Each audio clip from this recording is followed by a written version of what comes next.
Livre 2, chapitre 2. Un nouvel empereur et un empereur ressuscité. Des nuages s'amoncelaient dans le ciel, des nuages étranges. Le lourd soleil derrière eux dardait ses rayons pourpres, un soleil titanesque. La mer était sombre, une mer immense. Les frégates dorées rentraient au port. L'enfant de Pierret les suivait péniblement. La bataille ne l'avait pas épargné.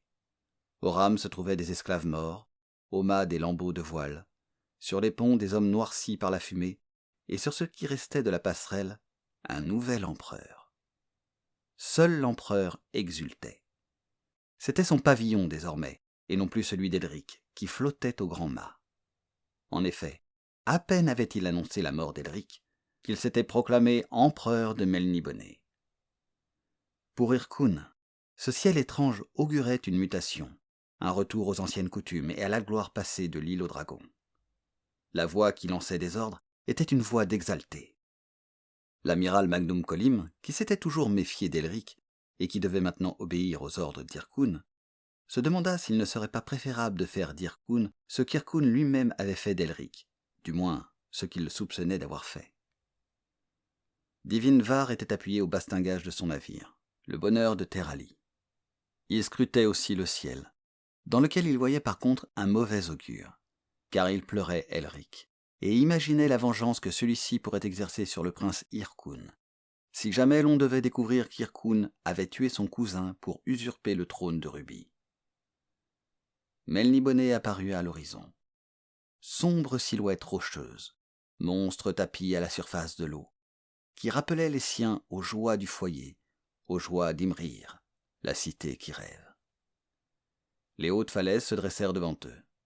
La porte centrale du labyrinthe s'ouvrit. Les remous fouettaient les proues dorées.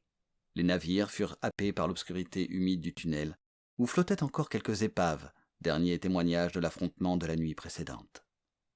Des cadavres au visage livide, boursouflés par l'eau, apparaissaient parfois dans le faisceau lumineux des torches. Les proues avançaient fièrement parmi les corps des victimes de leur propre navire. Mais malgré sa victoire, l'équipage des frégates dorées ne montrait aucun signe d'allégresse. Car avec l'annonce de cette victoire, il devait aussi apporter celle de la disparition de son empereur, mort au combat. Hyrkoun leur avait en effet fait sa relation de ce qui était arrivé. La danse sauvage de Melniboné allait hanter les rues 7 nuits durant. Potions et incantations déroberaient le sommeil aux Melnibonéens, car le sommeil était une chose interdite à tous, jeunes ou vieux, pendant les jours de deuil. Les princes dragons rôderaient nus par toute la cité, en quête de jeunes femmes afin de semer les graines de la prospérité, car la tradition voulait qu'à la mort d'un empereur, les nobles de Melniboné engendrent le plus grand nombre possible d'enfants de sang aristocratique. Les esclaves musiciens répandraient leurs hurlements du haut de chaque tour.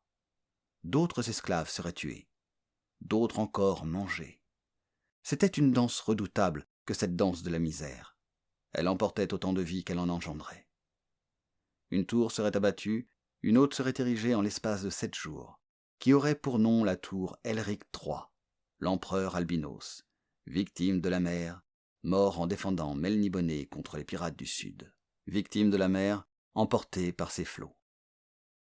Cela n'était pas de bon augure, car cela signifiait qu'Elric s'en était allé servir Pierret, le révélateur tentaculaire d'impossibles secrets, le seigneur du chaos, qui commandait la flotte du chaos, épave de navires, cadavres de marins, devenus à jamais ses esclaves.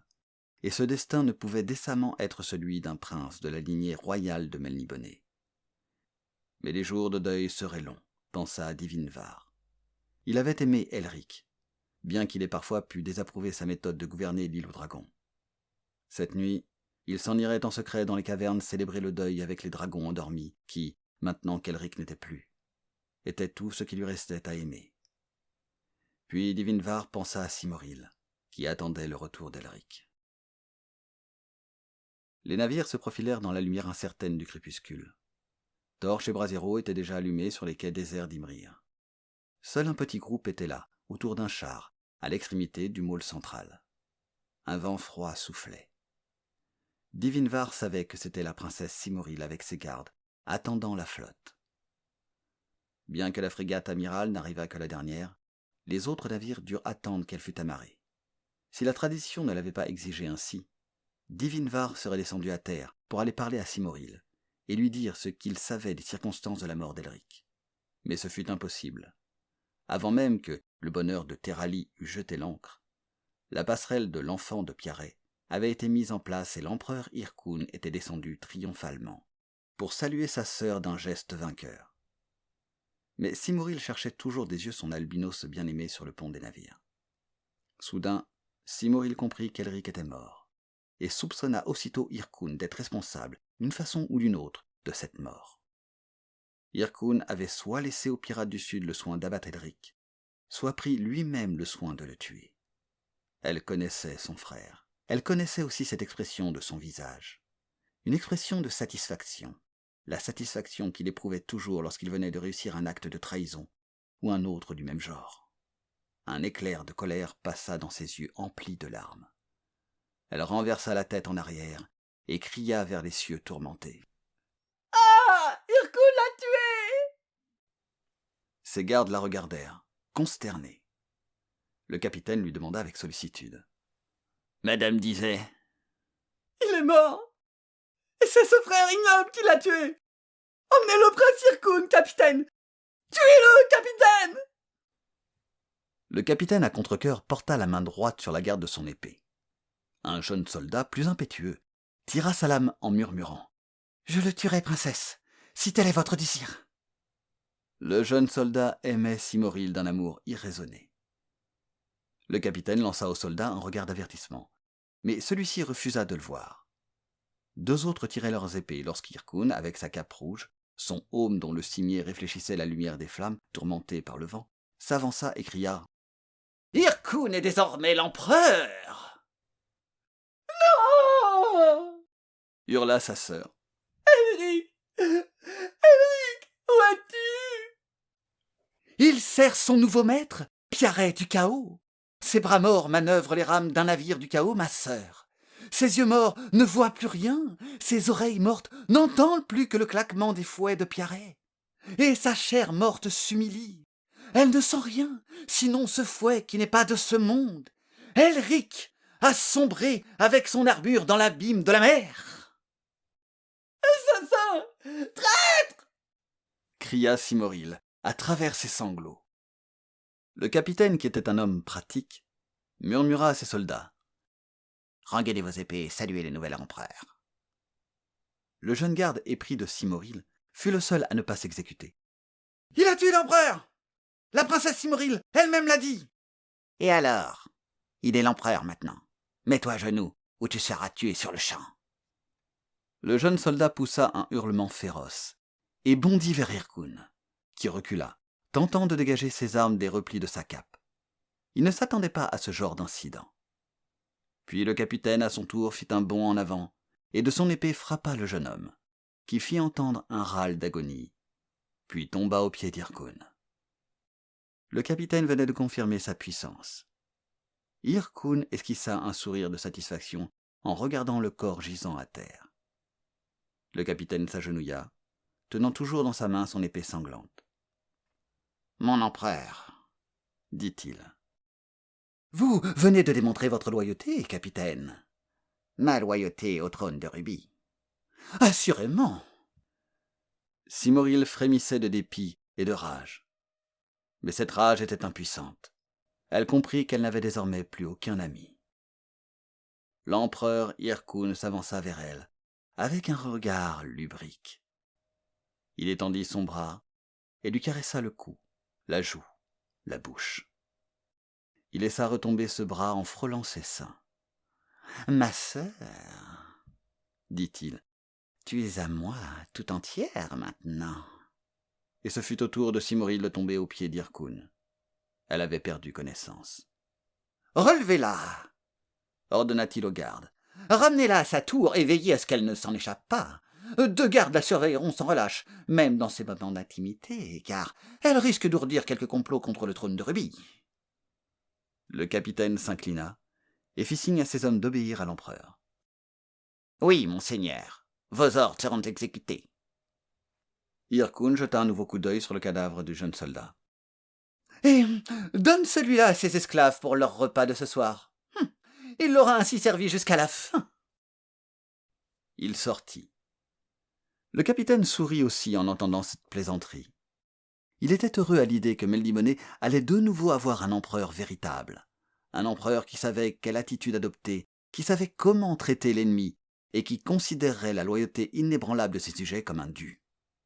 L'avenir réserverait de belles batailles à Melniboné. Les frégates dorées et les guerriers d'Imrir entreprendraient de nouvelles conquêtes et inspireraient la crainte aux barbares des jeunes royaumes, une crainte qui flattait l'orgueil des Melnibonéens. Le capitaine se voyait déjà en train de piller les trésors du Lormir, de l'Argimiliar et du Picaraïde, d'Imoria et du Jadmar. Il pourrait même devenir le gouverneur de l'île des Cités Pourpres, par exemple. Il se délecterait à tourmenter ces seigneurs venus de la mer, et en particulier ce comte Smjorgan Baldéed, qui avait entrepris de faire de l'île la rivale commerciale de Melniboné.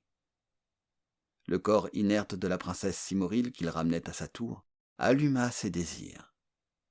Irkun récompenserait sa loyauté, cela ne faisait aucun doute. Malgré le vent froid qui soufflait, le capitaine se mit à transpirer à cette seule perspective. Et il serait le garde de la princesse Simoril. Oh, jouissance sublime!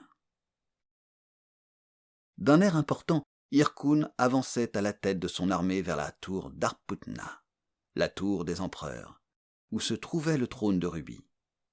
Il préféra faire fi de la litière qui avait été apportée à son attention, pour aller à pied et jouir de chaque instant de son triomphe. Il s'avançait vers la tour qui dominait les autres au centre d'Imrir, comme vers une maîtresse bien-aimée. Il avançait lentement, doucement, car il savait qu'elle était à lui. Il regardait autour de lui. Son armée l'escortait. À sa tête se trouvaient Magnum Kolim et Divinvar. La foule bordait les rues tortueuses et faisait force révérence. Les esclaves se prosternaient devant lui. Même les bêtes de somme se mettaient à genoux sur son passage. Irkun goûtait le pouvoir comme l'on goûte un fruit fondant. Il aspirait de grandes bouffées d'air. Même l'air était à lui. Tout Imrir était à lui. Tout Melniboné. Bientôt, le monde entier serait à lui. Et il dilapiderait toutes les richesses du monde. Il allait de nouveau faire régner la terreur, du nord au sud et du sud au nord. Dans une passion extatique, presque aveugle, l'empereur Irkun pénétra dans la tour. Il marqua une pause devant les grandes portes de la salle du trône. Il fit signe à ses serviteurs d'ouvrir les portes pour jouir du spectacle qui allait se dérouler devant ses yeux. Les murs, les bannières, les trophées, les galeries, tout cela était à lui. La salle du trône était vide, mais elle serait bientôt pleine de couleurs, de cérémonies et de divertissements dignes de Melniboné. Il y avait bien longtemps que l'odeur du sang n'avait pas empli l'atmosphère de cette salle. Puis son regard se mit à gravir lentement les degrés du trône de rubis. Mais avant de parvenir au sommet, il entendit Divinvar suffoquer derrière lui. Il regarda alors vers le trône de rubis et frémit. Il n'en croyait pas ses yeux. « Illusion !»« Apparition !» dit Divinvar avec une certaine satisfaction. « Hérésie !» hurla l'empereur Irkun, qui s'avança alors d'un pas, mal assuré, désignant du doigt la silhouette drapée d'une cape et coiffée d'un capuchon, tranquillement assise sur le trône de rubis. « C'est à moi ! À moi !» La silhouette resta muette. « C'est à moi ! Va-t'en ! Le trône appartient à Irkun ! Irkun est l'empereur maintenant ! Qui es-tu ? Pourquoi viens-tu me tourmenter ?» Le capuchon se rabattit, découvrant un visage d'une pâleur cadavérique. Des yeux pourpres regardaient sereinement la chose hurlante, titubante, qui se rapprochait d'eux. « Tu es mort, Elric ! Je sais que tu es mort !» L'apparition ne répondit toujours pas, mais un léger sourire se dessina sur ses lèvres blanches. « Tu n'as pas pu survivre. Tu t'es noyé. Tu ne peux pas revenir. Pierret s'est emparé de ton âme. » « Il y a d'autres seigneurs qui règnent sur la mer, » dit la silhouette assise sur le trône de rubis. Pourquoi m'as-tu tué, mon cousin ?» À la perfidie d'Hyrkoun succédèrent la terreur et la confusion. « Parce que c'est mon droit de gouverner, parce que tu n'étais pas assez fort, pas assez cruel, pas assez cynique. » N'est-ce pas là une bonne plaisanterie, mon cousin ? Va-t'en ! Va-t'en ! Va-t'en ! Ce n'est pas un spectre qui va prendre ma place. Un empereur défunt ne peut gouverner Melniboné. C'est ce que nous verrons, dit Elric, en faisant un signe à Divinvar et ses soldats.